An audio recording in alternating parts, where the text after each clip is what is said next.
My name is Mike Jeans. For a large part of my career, I've been a rural generalist doctor, which essentially means I go where the need is greatest, often into communities that have very little access to any medical care at all, out in the bush.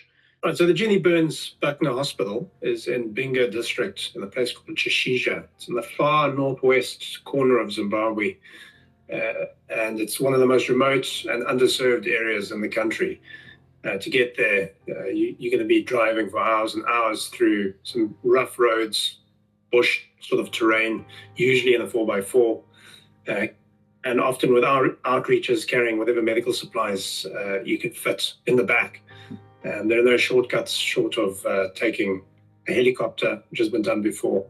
Otherwise, it's a very long, very rough road, as anyone from the Revolve team will tell you.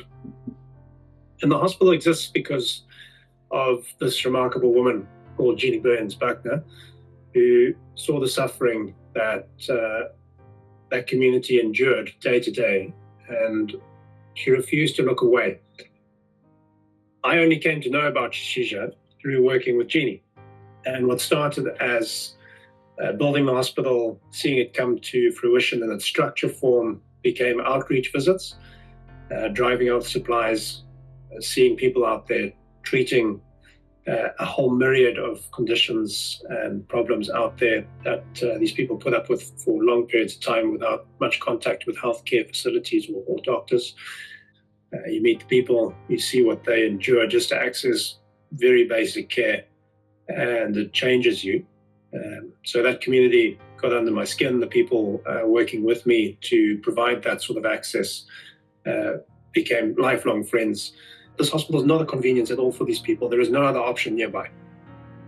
The next level of care is hours and hours away on roads that are barely roads. If this facility that we've built is compromised, people die from conditions that are entirely treatable.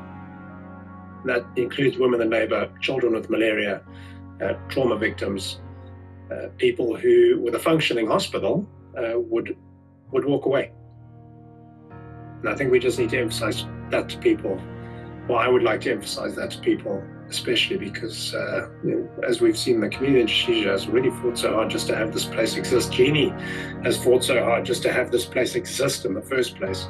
And it would be a tragedy to let it fall into a state where it can no longer serve them safely.